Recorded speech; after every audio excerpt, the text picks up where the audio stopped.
Learn Punjabi with Rajwinder ma'am channel ਤੇ ਇੱਕ ਨਵੀਂ ਵੀਡੀਓ ਲੈ ਕੇ ਹਾਜ਼ਰ ਹੋਏ ਆ। ਮੈਂ ਰਾਜਵਿੰਦਰ ਕੌਰ ਤੇ ਮੇਰੇ ਵੱਲੋਂ ਸਾਰਿਆਂ ਨੂੰ ਪਿਆਰ ਭਰੀ ਸਤਿ ਸ਼੍ਰੀ ਅਕਾਲ। ਪਿਆਰੇ ਬੱਚਿਓ, ਅੱਜ ਆਪਾਂ ਗੱਲ ਕਰਾਂਗੇ 10ਵੀਂ ਜਮਾਤ ਦੇ ਪੰਜਾਬੀ ਵਿਸ਼ੇ ਦੇ ਸਿਲੇਬਸ 2020 ਤੇ 2021 ਦੇ ਬਾਰੇ ਦੇ ਵਿੱਚ। ਸਭ ਤੋਂ ਪਹਿਲਾਂ ਗੱਲ ਕਰਦੇ ਹਾਂ ਪੇਪਰ ਦੇ ਪੈਟਰਨ ਬਾਰੇ, ਭਾਵ ਬਲੂਪ੍ਰਿੰਟ ਬਾਰੇ। पेपर दे कुल मार्क्स होणगे साडे कोल 80, जिस दे विच 20 नंबर दी इंटरनल असैसमेंट भाव आंतरिक मुलांकन नूं मिला के पेपर दा कुल अंक होणगे 100। भाग ऊड़ा दे विच सब तो पहला पढ़न कौशल जिहड़ा कि 10 नंबर दा होवेगा। पढ़न कौशल दे अंतर्गत साडे कोल अनडिठा पैरा 200 तो 250 शब्दां दे विच, जिस दे विचों बहु विकल्पी प्रश्न पूछे जाणगे। नंबर 2 ते अनडिठी काव टुकड़ी, इस दे विचों भी सानू बहु विकल्पी प्रश्न उत्तर पूछे जाणगे। इन्हां दोनां ही विषयां दे नंबर होणगे 10। अनडिठी दा भाव है जिहड़ी कदी ना देखी होवे ना पढ़ी होवे। उस तों बाद है व्याकरण भाग। व्याकरण भाग होवेगा 16 अंकां दा, जिस दे विच 4 अलग अलग विषय हैं। समासी शब्द, बहुआर्थक शब्द, अगेतर पछेतर अते मुहावरे कक्के तो झिझे तक। यह चारे दे चारे विषय साडे कोले बहु विकल्पी रूप दे विच प्रश्न पूछे जाणगे इन्हां दे विचों, जिन्हां दे अंक होणगे 16, भाव हर एक विषय 4-4 अंकां दा होवेगा। पाठ पुस्तक दे आधारित प्रश्न उत्तर जिहड़े कि 14 अंकां दे होणगे। ये सारे प्रश्न उत्तर बहु विकल्पी दे रूप दे विच होणगे, भाव MCQ रूप दे विच, जिन्हां दे विचों कहानी, वार्तक, जीवनी ते इकांगी दे विचों एक नंबर वाले प्रश्न होणगे 10, जिहड़े कि बहु विकल्पी रूप दे विच आउणगे। इस तो इलावा काव टुकड़ी आधारित प्रश्न, भाव ਇਹ ਸਾਡੀ ਪਾਠ ਪੁਸਤਕ ਸਾਹਿਤਿਕ ਕਿਰਨਾਂ ਦੇ ਵਿੱਚੋਂ ਹੋਵੇਗੀ। ਸਾਡੇ ਸਿਲੇਬਸ ਦੇ ਵਿੱਚੋਂ ਇੱਕ ਕਵਿਤਾ ਦਾ ਪੈਰਾ ਦੇ ਕੇ ਉਸ ਦੇ ਵਿੱਚੋਂ ਪ੍ਰਸ਼ਨ ਪੁੱਛੇ ਜਾਣਗੇ। ਇਹ ਵੀ ਬਹੁ ਵਿਕਲਪੀ ਹੋਣਗੇ, ਜਿਸ ਦੇ ਕੁੱਲ ਅੰਕ ਹੋਣਗੇ 4। ਉਸ ਤੋਂ ਬਾਅਦ ਭਾਗ ਐੜਾ। ਭਾਗ ਐੜਾ ਦੇ ਵਿੱਚ ਸਾਡੇ ਕੋਲ ਪਾਠ ਪੁਸਤਕ ਸਾਹਿਤਿਕ ਰੰਗ ਅਤੇ ਕਿਰਨਾਂ ਦੇ ਆਧਾਰਿਤ ਪ੍ਰਸ਼ਨ ਪੁੱਛੇ ਜਾਣਗੇ, ਜਿਸ ਦੇ ਕੁੱਲ ਅੰਕ ਹੋਣਗੇ 26। नंबर 1 कविता, जीवनी, वार्तक। इन्हां तिन्नां ही विषयां दे विचों 20 तो 25 शब्दां दे विच साडे कोले प्रश्नां दे उत्तर पुछे जाणगे, भाव ये 2-2 नंबर वाले प्रश्न होणगे। ये सानू 8 प्रश्न आउणगे, जिहड़े कि 16 अंक दे होणगे। चोण आधारित दित्ते होए ने पिछे, भाव हो सकदा है कि साडे कोले इन्हां दे विचों 8 ਦੀ ਜਗ੍ਹਾ ਤੇ 10 ਪ੍ਰਸ਼ਨ ਦਿੱਤੇ ਹੋਣ, ਜਿਨ੍ਹਾਂ ਦੇ ਵਿੱਚੋਂ ਅਸੀਂ ਕੋਈ 8 ਕਰਨੇ ਹੋਣਗੇ। ਉਸ ਤੋਂ ਬਾਅਦ ਹੈ ਨੰਬਰ 2 ਦੇ ਵਿੱਚ ਸਾਡੇ ਕੋਲੇ ਜੀਵਨੀ ਤੇ ਵਾਰਤਕ।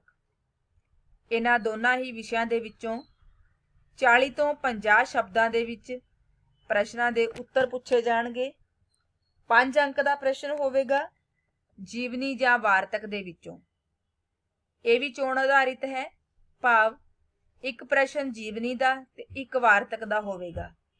ਅਸੀਂ ਆਪਣੀ ਇੱਛਾ ਦੇ ਅਨੁਸਾਰ ਦੋਵਾਂ ਵਿੱਚੋਂ ਕੋਈ ਇੱਕ ਪ੍ਰਸ਼ਨ ਹੱਲ ਕਰਨਾ ਹੋਵੇਗਾ। ਇਸੇ ਤਰ੍ਹਾਂ ਹੀ ਨੰਬਰ 3 ਤੇ ਹੈ ਸਾਡੇ ਕੋਲੇ ਇਕਾਂਗੀ ਤੇ ਕਹਾਣੀ ਦੇ ਆਧਾਰਿਤ ਪ੍ਰਸ਼ਨ। ਇਹ ਵੀ 40 ਤੋਂ 50 ਸ਼ਬਦਾਂ ਦੇ ਵਿੱਚ ਹੋਣਗੇ। ਇਹ ਵੀ ਚੋਣ ਆਧਾਰਿਤ ਹਨ, ਭਾਵ ਇਕਾਂਗੀ ਦਾ ਇੱਕ ਪ੍ਰਸ਼ਨ ਤੇ ਇੱਕ ਹੀ ਪ੍ਰਸ਼ਨ ਸਾਡੇ ਕੋਲੇ ਕਹਾਣੀ ਦਾ ਹੋਵੇਗਾ। ਇਹਨਾਂ ਦੋਨਾਂ ਪ੍ਰਸ਼ਨਾਂ ਦੇ ਵਿੱਚੋਂ ਅਸੀਂ ਇੱਕ ਪ੍ਰਸ਼ਨ ਹੱਲ ਕਰਨਾ ਹੋਵੇਗਾ। ਇਹ ਵੀ 5 ਅੰਕ ਦਾ ਹੋਵੇਗਾ। ਇਸ ਤਰ੍ਹਾਂ ਨਾਲ ਸਾਡੇ ਕੋਲ ਕੁੱਲ ਅੰਕ ਜਿਹੜੇ ਨੇ ਤਿੰਨਾਂ ਹੀ ਚੀਜ਼ਾਂ ਨੂੰ ਮਿਲਾ ਕੇ 26 ਬਣਦੇ ਹਨ।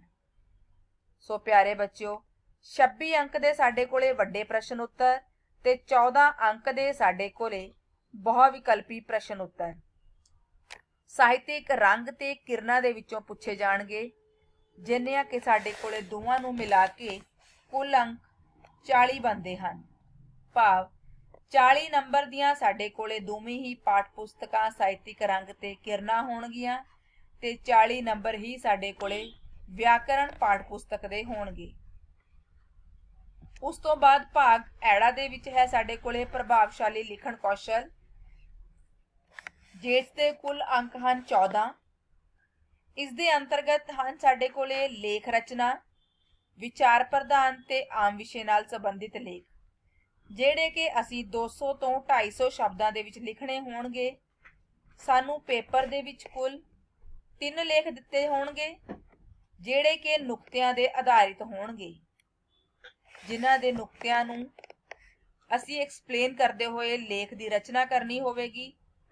ਤਿੰਨਾਂ ਵਿਸ਼ਿਆਂ ਦੇ ਵਿੱਚੋਂ ਅਸੀਂ ਕਿਸੇ ਇੱਕ ਵਿਸ਼ੇ ਦੇ ਉੱਤੇ ਲੇਖ ਨੂੰ ਲਿਖਣਾ ਹੋਵੇਗਾ। ਉਸ ਤੋਂ ਬਾਅਦ ਨੰਬਰ 2 ਤੇ ਹੈ ਸਾਡੇ ਕੋਲੇ ਪੱਤਰ ਰਚਨਾ, ਨਿੱਜੀ ਤੇ ਦਫ਼ਤਰੀ ਪੱਤਰ। 2 ਤਰ੍ਹਾਂ ਦੇ ਪੱਤਰ ਹਨ ਸਾਡੇ ਸਿਲੇਬਸ ਦੇ ਵਿੱਚ, ਨਿੱਜੀ ਅਤੇ ਦਫ਼ਤਰੀ। ਨਿੱਜੀ ਦਾ ਭਾਵ ਹੈ ਕਿ ਜਿਹੜੇ ਅਸੀਂ ਆਪਣੇ ਰਿਸ਼ਤੇਦਾਰਾਂ, ਸਕੇ ਸੰਬੰਧੀਆਂ ਨੂੰ ਲਿਖਦੇ ਹਾਂ, ਤਾਂ ਦਫ਼ਤਰੀ ਸਰਕਾਰੀ ਤੇ ਗੈਰ ਸਰਕਾਰੀ ਦਫ਼ਤਰਾਂ ਨੂੰ ਲਿਖੇ ਜਾਣ ਵਾਲੇ ਪੱਤਰ। ਸਾਡੇ ਸਿਲੇਬਸ ਦੇ ਵਿੱਚ ਦੋਵਾਂ ਦੇ ਵਿੱਚੋਂ 2 ਪੱਤਰ ਆਣਗੇ ਪੇਪਰ ਦੇ ਵਿੱਚ, ਜਿਹੜੇ ਕਿ ਚੋਣ ਆਧਾਰਿਤ ਹੋਣਗੇ, ਭਾਵ ਅਸੀਂ ਦੋਵਾਂ ਪ੍ਰਸ਼ਨਾਂ ਦੇ ਵਿੱਚੋਂ ਇੱਕ ਪੱਤਰ ਕਰਨਾ ਹੋਊਗਾ ਪੇਪਰ ਦੇ ਵਿੱਚ। ਇਹਨਾਂ ਪੱਤਰਾਂ ਦੇ ਵੀ ਸਾਨੂੰ ਪੇਪਰ ਦੇ ਵਿੱਚ ਨੁਕਤੇ ਜਿਹੜੇ ਆ ਉਹ ਦਿੱਤੇ ਜਾਣਗੇ। ਉਸ ਤੋਂ ਬਾਅਦ ਹੈ ਨੰਬਰ 3 ਦੇ ਉੱਪਰ ਸਾਡੇ ਕੋਲੇ ਇਸ਼ਤਿਹਾਰ ਜਾਂ ਤਸਵੀਰ ਵਰਣਨ। ਤਸਵੀਰ ਦੇ ਆਧਾਰ ਤੇ ਵਰਣਨ ਹੈ, ਜਿਹੜਾ ਕਿ ਅਸੀਂ 50 ਸ਼ਬਦਾਂ ਦੇ ਵਿੱਚ ਲਿਖਣਾ ਹੈ। ਇਹ ਦੋਨਾਂ ਵਿਸ਼ਿਆਂ ਦੇ ਵਿੱਚੋਂ ਸਾਨੂੰ ਕੋਈ ਇੱਕ ਵਿਸ਼ਾ ਹੱਲ ਕਰਨਾ ਹੋਵੇਗਾ, ਇਸ਼ਤਿਹਾਰ ਵਰਣਨ ਜਾਂ ਤਸਵੀਰ ਵਰਣਨ। ਜਾਂ ਤਾਂ ਅਸੀਂ ਪੇਪਰ ਦੇ ਵਿੱਚ ਇਸ਼ਤਿਹਾਰ ਬਣਾਵਾਂਗੇ ਤੇ ਜਾਂ ਅਸੀਂ ਤਸਵੀਰ ਦਾ ਵਰਣਨ ਕਰਾਂਗੇ। ਦੋਵਾਂ ਦੇ ਵਿੱਚੋਂ ਕੋਈ ਇੱਕ ਪ੍ਰਸ਼ਨ ਅਸੀਂ ਹੱਲ ਕਰਾਂਗੇ। ਇਹਨਾਂ ਤਿੰਨਾਂ ਹੀ ਵਿਸ਼ਿਆਂ ਨੂੰ ਮਿਲਾ ਕੇ ਸਾਡੇ ਕੋਲ ਬਣਦੇ ਹਨ ਕੁੱਲ ਅੰਕ 14। ਤਾਂ ਪਿਆਰੇ ਬੱਚਿਓ, ਇਹ ਸੀ ਸਾਡਾ ਬਲੂ ਪ੍ਰਿੰਟ, ਜਿਹੜਾ ਕਿ 10ਵੀਂ ਜਮਾਤ ਦਾ 2020 ਤੇ 21 ਦੇ ਲਈ ਹੈ। ਇਸ ਤੋਂ ਬਾਅਦ ਸਾਡੇ ਕੋਲੇ ਹੈ ਨਿਰਧਾਰਿਤ ਪਾਠ ਪੁਸਤਕਾਂ, ਸਾਹਿਤਿਕ ਕਿਰਨਾ ਭਾਗ 2, ਜਿਸ ਦੇ ਵਿੱਚ ਸਭ ਤੋਂ ਪਹਿਲਾ ਵਿਸ਼ਾ ਹੈ ਕਾਵ ਰਚਨਾਵਾਂ। ਇਹਨਾਂ ਕਾਵ ਰਚਨਾਵਾਂ ਦੇ ਵਿੱਚ ਸਾਡੇ ਕੋਲੇ ਨੰਬਰ 1 ਤੇ ਹੈ ਗੌੜੀ ਬੈਰਾਗਣ ਮਹੱਲਾ ਤੀਜਾ, ਗੁਰੂ ਅਮਰਦਾਸ ਜੀ ਦੀ ਕਵਿਤਾ ਹੈ। ਉਸ ਤੋਂ ਬਾਅਦ ਗੁੰਮ ਨੇ ਰਸੋਈ ਵਿੱਚੋਂ ਕਸ਼ਮੀਰ ਨੀਰ ਜੀ ਦੀ ਕਵਿਤਾ ਹੈ। ਗੁਰੂ ਉਪਦੇਸ਼ ਪਵਨ ਹਰਚੰਦਪੁਰੀ ਜੀ ਦੀ ਕਵਿਤਾ ਹੈ। ਸੋ ਬੱਚਿਓ, ਇਹ 3 ਕਵਿਤਾਵਾਂ ਸਾਡੇ ਹੁਣ ਸਿਲੇਬਸ ਦੇ ਵਿੱਚ ਹਨ। ਇੱਕ ਕਵਿਤਾ ਸੀ ਇਸ ਤੋਂ ਇਲਾਵਾ ਮਾਣ ਪੰਜਾਬੀ ਦਾ ਕੁਲਵੰਤ ਸਿੰਘ ਰਫੀਕ ਦੀ ਲਿਖੀ ਹੋਈ, ਜਿਹੜੀ ਕਿ ਹੁਣ ਸਾਡੇ ਸਿਲੇਬਸ ਦੇ ਵਿੱਚੋਂ ਖਤਮ ਕੀਤੀ ਜਾ ਚੁੱਕੀ ਹੈ। ਉਸ ਤੋਂ ਬਾਅਦ ਹੈ ਵਾਰਤਕ ਭਾਗ। ਵਾਰਤਕ ਭਾਗ ਦੇ ਅੰਤਰਗਤ ਸਾਡੇ ਕੋਲੇ 3 ਵਿਸ਼ੇ ਨੇ, ਜਿਹੜੇ ਹੁਣ ਸਾਡੇ ਸਿਲੇਬਸ ਦੇ ਵਿੱਚ ਹਨ। ਹੈਂਕੜ ਤੇ ਹਉਮੈ ਦੀ ਮਾਰ, ਡਾਕਟਰ ਹਰਸ਼ਿੰਦਰ ਕੌਰ ਜੀ ਦਾ ਲਿਖਿਆ ਹੋਇਆ। ਪੰਜਾਬ ਦੇ ਲੋਕ ਗੀਤ, ਤੇਜਿੰਦਰ ਕੌਰ ਜੀ ਦਾ ਲਿਖਿਆ ਹੋਇਆ। ਕਲਾਤਮਕ ਰੁਚੀਆਂ, ਪ੍ਰਕਿਰਤੀ ਤੇ ਪਹਿਚਾਨ, ਇਸ ਦੇ ਲੇਖਕ ਹਨ ਡਾਕਟਰ ਦਵਿੰਦਰ ਸੈਫੀ ਜੀ। ਇਸ ਤੋਂ ਇਲਾਵਾ ਪਿਛਲੇ ਸਾਲ ਸਾਡੇ ਕੋਲੇ ਆਦਤਾਂ ਪਾਠ ਅਤੇ ਪੱਛੋਂ ਦੀਆਂ ਪੈਣ ਕਣੀਆਂ 2 ਹੋਰ ਵਾਰਤਕ ਦੇ ਵਿਸ਼ੇ ਸੀ ਸਾਡੇ ਸਿਲੇਬਸ ਦੇ ਵਿੱਚ, ਜਿਹੜੇ ਕਿ ਇਸ ਵਾਰ ਖਤਮ ਕੀਤੇ ਜਾ ਚੁੱਕੇ ਹਨ।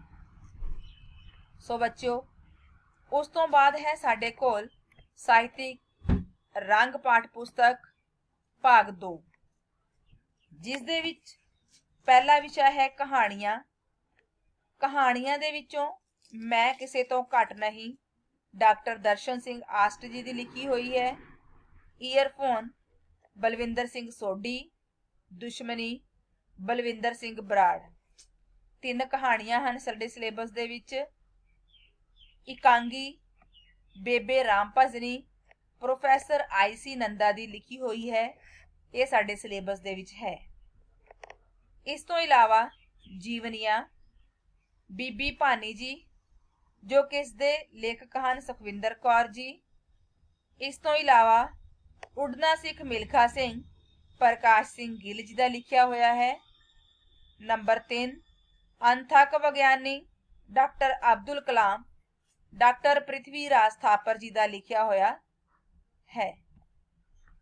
ਸੋ ਪਿਆਰੇ ਬੱਚਿਓ, ਸਾਹਿਤਿਕ ਰੰਗ ਪਾਠ ਪੁਸਤਕ ਭਾਗ 2 ਦੇ ਵਿੱਚੋਂ ਸਾਡੇ ਸਿਲੇਬਸ ਦੇ ਵਿੱਚੋਂ ਕੁਝ ਵੀ ਜਿਹੜਾ ਹੈ ਉਹ ਕੱਟਿਆ ਨਹੀਂ ਗਿਆ। ਇਹ ਸਾਰਾ ਸਿਲੇਬਸ ਸਾਡੇ ਕੋਲੇ ਪਹਿਲਾਂ ਵੀ ਸੀ ਤੇ ਹੁਣ ਵੀ ਸਾਡੇ ਸਿਲੇਬਸ ਦੇ ਵਿੱਚ ਹੈ। ਇਸ ਤੋਂ ਇਲਾਵਾ ਸਾਡੇ ਕੋਲੇ ਵਿਆਕਰਣ ਪਾਠ ਪੁਸਤਕ ਦੇ ਵਿੱਚ ਜਿਹੜੇ ਹੁਣ 4 ਵਿਸ਼ੇ ਹਨ, ਸਮਾਸੀ ਸ਼ਬਦ, ਬਹੁਆਰਥਕ ਸ਼ਬਦ, ਅਗੇਤਰ ਪਿਛੇਤਰ ਤੇ ਮੁਹਾਵਰੇ। ਇਸ ਤੋਂ ਇਲਾਵਾ ਪਿਛਲੇ ਸਾਲ ਕਿਰਿਆ ਵਿਸ਼ੇਸ਼ਣ ਪਾਠ ਸੀ ਸਾਡੇ ਸਿਲੇਬਸ ਦੇ ਵਿੱਚ, ਜਿਹੜਾ ਕਿ ਇਸ ਵਾਰ ਖਤਮ ਕੀਤਾ ਜਾ ਚੁੱਕਾ ਹੈ। ਇਸ ਵਾਰ ਇਹ ਸਾਡੇ ਸਿਲੇਬਸ ਦੇ ਵਿੱਚ ਨਹੀਂ ਰਿਹਾ, ਸਿਰਫ ਇਹ 4 ਵਿਸ਼ੇ ਸਾਡੇ ਸਿਲੇਬਸ ਦੇ ਵਿੱਚ ਹਨ। ਸੋ ਪਿਆਰੇ ਬੱਚਿਓ, ਮੈਂ ਉਮੀਦ ਕਰਦੀ ਹਾਂ ਕਿ ਮੇਰੀ ਇਹ ਵੀਡੀਓ ਸਭ ਨੂੰ ਬਹੁਤ ਪਸੰਦ ਆਵੇਗੀ। ਜੇਕਰ ਮੇਰੀ ਇਹ ਵੀਡੀਓ ਤੁਹਾਨੂੰ ਪਸੰਦ ਆਈ ਹੋਵੇ ਤਾਂ ਮੇਰੀ ਵੀਡੀਓ ਨੂੰ ਲਾਈਕ ਜ਼ਰੂਰ ਕਰਨਾ, ਮੇਰੇ ਚੈਨਲ ਨੂੰ ਸਬਸਕ੍ਰਾਈਬ ਜ਼ਰੂਰ ਕਰਨਾ ਤੇ ਇਸ ਵੀਡੀਓ ਨੂੰ ਵੱਧ ਤੋਂ ਵੱਧ ਸ਼ੇਅਰ ਕਰਨਾ। ਧੰਨਵਾਦ।